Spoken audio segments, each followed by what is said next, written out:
I take up first the case of Minerva Mills versus and others versus Union of India. It is reported in 1983 Supreme Court cases 625, which led to the said decision, which is seminal in various respects. It all started in the year 1950, naturally, when the Constitution was enacted. But soon after the Constitution was enacted, a lot of cases came to be filed, particularly the celebrated decision in Kameshwar Singh versus State of Bihar, where the question related to the validity of agrarian reforms, laws relating to land reforms. This led to the passing of the First Amendment in the year 1951. By the passing of the First Amendment, Articles 31A, capital A, and Articles 31B were inserted into the Constitution. Now, Article 31A actually protected any legislation which was dealing with 5 specific topics. They included agrarian reforms, taking over of company managing agencies, etc. There are 5. You can just look up. I don't want to, dwell more on that. Which were considered sufficiently important for the legislatures to protect their laws from attack in the courts on the basis that they violated the fundamental rights. Apart from Article 31A, Article 31 capital B was also inserted by the First Amendment. Now, in Article 31B, it was provided that without prejudice to the generality of the provisions contained in Article 31A, any law which is put in the 9th schedule will be protected from any challenge on the ground that the law amounts to an abridgment or taking away of the fundamental rights contained in Chapter 3, Part 3 of the Constitution. These were the 2 articles which were initially inserted, as I said, by the First Amendment. Immediately, the First Amendment came to be challenged in the Supreme Court. It is reported in the decision of this court in AOR 1951, Supreme Court 457. Now, the primary question which came to be decided in the said case was an amendment under Article 368 of the Constitution, which it was, the First Amendment was, whether it amounted to law within the meaning of Article 13. As you know, Article 13 defines laws. They include the laws which are churned out by our legislatures, rules which are made, regulations, statutory regulations, etc., etc. They're all mentioned in Article 13. Now, it is only laws which, to the extent they are inconsistent with the chapter, fundamental rights mentioned in Chapter 3, they are declared void under Article 13. The question, therefore, was whether an amendment to the Constitution was law. If it was not law, it could not violate fundamental rights. The simple logic was that. In Shankari Prasad, which is 1951 Supreme Court, the Supreme Court took the view that it does not amount to a law within the meaning of Article 13. And therefore, the First Amendment was in fact upheld, because there is no question of violation of the chapter on fundamental rights. Therefore, there is, as long as it is an amendment to the Constitution, it became part of the Constitution, and that's it. This came again to be reiterated in Sajan Singh, that is in 1964. You can look, I'm not giving the exact citation, but I'll come more to the point. It was reiterated that it is not law, and therefore Shankari Prasad was reiterated. However, in Golaknath, celebrated judgment of the court, reported in AR 1967 Supreme Court, page 1474, if I am not mistaken. It is 1643. It is celebrated, it's a watershed for various reasons. By 6-5, so because 11 judges sat, and by a majority of 6-5, the majority took the view that Shankari Prasad and Sajan Kumar was wrongly decided. The court laid down that an amendment to the Constitution under Article 368 would also be law within the meaning of Article 13. Therefore, they said that if you, by an amendment to the Constitution, abridge or violate a fundamental right under Chapter 3, it's liable to be struck down. This court also incidentally evolved the principle of prospective overruling in the said case, because prospective overruling you will not find anywhere in the Constitution. It is a concept which is actually borrowed from the German courts, where the Supreme Court, in fact, in the said judgment in the Golaknath, dwelt upon the problems that would be created if ordinarily, as you know, just to give a little bit more, I'll expatiate on that, superior courts, the High Court or the Supreme Court, when it strikes down the law and it declares a law, it has retrospective effect. It will always be treated as a law because there is a power with the superior courts. Therefore, when a law is struck down, it is treated as it was struck down when the law was enacted. So if it is enacted at the beginning of the Constitution, it will date back. So when the learned judges in Golaknath considered the consequences, because it was a law relating to agrarian reforms, various arrangements had been entered into, rights had been created on the basis of the impugned laws, and if they were to strike it down and it had carried retrospective operation, it would have devastating effects. So they instead said, they applied the doctrine of prospective overruling for the first time in India. And they said it will have prospective operation in the sense that the ratio is that even if it is an amendment to the Constitution under Article 368, it will constitute law within the meaning of Article 13. And this will have, however, effect from the date of the judgment in 1967.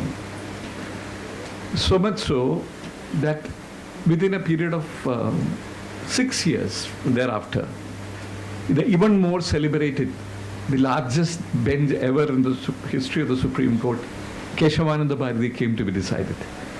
In Keshavananda Bharati, the 24th Amendment, the 25th Amendment, the 26th Amendment, and the 29th Amendments made to the Constitution came to be challenged. Now, therein, I do not have to dwell more. I am sure all of you by now certainly be aware that by a majority of 7:6, the court took the view that while there is power to amend the Constitution under Article 368, and the power is seemingly without limit, there are inherent limitations. And these inherent limitations flow from the various provisions of the Constitution. And you cannot amend, the amending body cannot amend the Constitution, torture it out of shape, so that a Constitution which was actually there, which is identity or the basic identity of the Constitution, basic features of the Constitution, are not annihilated. So you have the basic structure theory. Now, what is this basic structure? Is it found anywhere in the Constitution? Is it found in any express provision? It is not there. But then slowly, one after the other, in fact, I am told till date, about 21 features have been found to be basic features of the Constitution.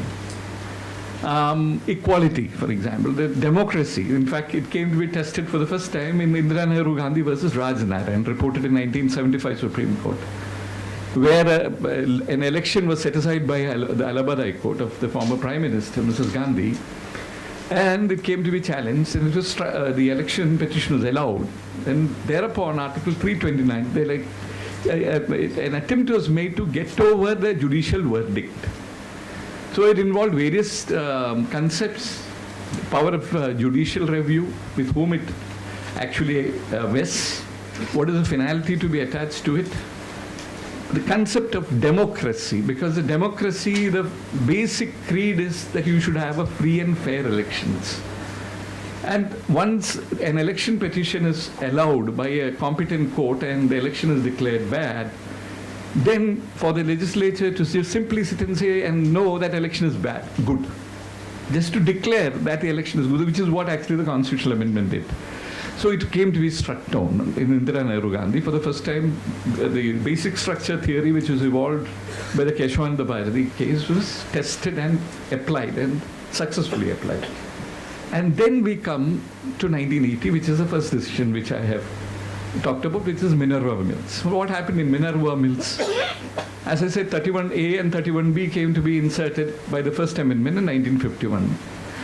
By the 25th Amendment, which was incidentally challenged in Keshavananda Bharati, Article 31, capital C was inserted. Now, what did capital 31C say? Capital C said, notwithstanding anything contained in Article 13, 13 as you know, speaks about a law violative of fundamental rights being void. Notwithstanding anything contained in Article 13, a law which is made to implement any of the policies contained in Articles 39B and C of the Constitution shall not be questioned on the ground that it is violative of Articles 14, 19 and Article 31.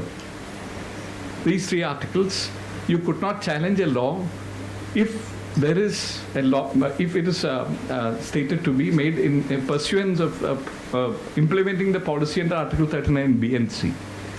What is more, in Article 31C, it was also inserted that if a declaration was made in the law, that the law was intended to pursue and implement the policy contained in Article 39B and C. Article 39 is, as you know, a directive principle. So any of the directive principles which is contained in 39B and C, if the law is intended to implement, said Article 39B and C, then the court could not sit in judgment over the question as to whether there is a nexus between the law and the policy contained in Article 39B and C. Now, the second part, this also was challenged before the court in Keshavananda Bharati.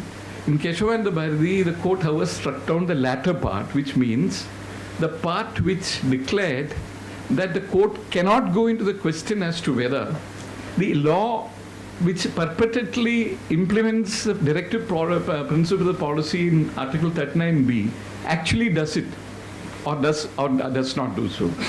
So the court said, judicial review is with the courts, and by a mere declaration in the law that it is intended to actually achieve the purposes mentioned in Article 39B and C will not do. You cannot take away the court's jurisdiction to decide actually whether it does or not. Otherwise, Article 31C came to be appealed. So while it was so, the 42nd Amendment came to be passed. The 42nd Amendment came into force in January 1977. It did two things. Firstly, it brought in by Section 4 an amendment to Article 31C, which, as I've said, contained the principle that if a law is intended to implement any policy contained in 39B and C, it cannot be questioned on the ground that it is violative of Articles 14, 19 and 21. Article 14, 19 and 31. Court, what the amendment did was, it completely expanded the scope of the number of articles in pursuance of which you could make a law which could not be questioned in a court of law.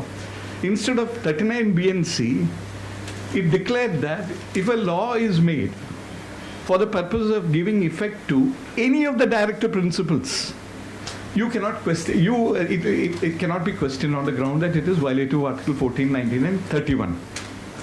The second part was, it included, you will see just when you read this, you must also read what I am saying, you should follow it up by reading. It also inserted Articles 4, Sub-Articles 4 and Sub-Article 5 in Article 368. And then what did it say? It said that notwithstanding anything, any judgment, etc., that the Parliament has the power to always amend any part of the Constitution. So what did that purport to achieve? It purported to knock out the ratio in Keshavananda Bharati. Because in Keshavananda Bharati, in the exercise of the judicial power, the court took the view that you cannot amend the Constitution so as to impair or take away or defeat the basic structure. So the basic structure theory stood in the way of Parliament. So Parliament very well knew that it could not amend the Constitution as it chose. So instead, the court said, you cannot have Article 4 and Sub-Article 4 and Sub-Article 5 in the way of the court using the basic structure theory and striking down an amendment to the Constitution which affects the basic structure of the Constitution. So Sub-Article 4 and Sub-Article 5, in other words, came to be struck down as unconstitutional. You will find that in the book, but it is actually struck down by the Constitution. You will find Sub-Article 4 and 5 even now, but under the note you will find it has been struck down. So also the court dwelt upon the amendment brought in Article 31C. Now Article 31C, as I said, it was completely expanded by the 42nd Amendment. In place of Article 39B and C, they also inserted all the articles in the chapter on directive principles. So what was the result? The court found that when the founding fathers made the Constitution, they had in mind a chariot which would run on two wheels. Which are the two wheels? The two wheels are, one, the chapter on fundamental rights. The other is the goals of social justice, which are embedded in the chapter on directive principles. Both are equally important, the court felt. You cannot have one without the other. You cannot have a situation where you want to achieve all the principles in the chapter on directive principles, but you will have no scruples in the matter of trampling over priceless rights which are given to the citizens by way of the chapter on fundamental rights. In other words, you will have to work it out together. You have to balance it. You cannot have a unilateral, you cannot have a completely totalitarian system in place. India is not a totalitarian state, it is a democracy. And rights which are fundamental, declared fundamental, what is the difference between a statutory right and a fundamental right? Can I ask any one of the junior lawyers to speak out, so that it should be an interactive session also. Will anyone tell me what is the difference between an ordinary right and a fundamental right? Fundamental rights are rights granted by the Constitution. It is embedded in the Constitution. So whereas the statutory rights flow from the statute. Okay, that is true. But what is the difference between that? Statutory right can be taken away. Yeah, it can be. A fundamental right, you cannot make a law by which you will take away a fundamental right. A statutory right is a right which can be taken away how? By bringing in a later law. The later law can take away that statutory right. But fundamental rights are here to stay. As long as they are in the chapter on fundamental rights, you cannot touch it. The founding fathers had this in mind, that you will have totalitarian, nearly totalitarian, totally majoritarian legislatures which will try to trample upon basic rights, like right to equality is a right which is, you trace it back time immemorial as far as highly civilizational value, which is embedded when you say that you have right to equality, or you have fundamental freedoms under Article 19, or you have under Article 21 the right not to be deprived of your life or personal liberty except with the procedure, following the procedure. All these are rights which are actually values, which are so invaluable in a manner of speaking that you cannot allow it to be taken away, tinkered by the legislature. This is the idea. So the court finally held. In fact, there was a split there because the majority, speaking through Chief Justice Chandrachud, took this view that Article 31C is an attempt at taking away the fundamental rights only on the basis that you want to achieve some directive principle or the other. So the danger was that originally 31C, as inserted in by the 25th Amendment, only permitted immunity to those laws which were intended to achieve the goals contained in Article 39B and C. It was limited. You could see it. Now, if you wanted to achieve any directive principle, you could always find some directive principle and then say this is intended to achieve that directive principle. So the court said it cannot be done, and therefore, in Minerva Mills, the said provision also came to be struck down. In short, Section 4 and Section 55 of this 42nd Amendment Bill came to be declared unconstitutional The important thing is that they applied the basic structure doctrine. So case by case, you will see how the basic structure evolved over a period of time, and then it has reached where it now stands.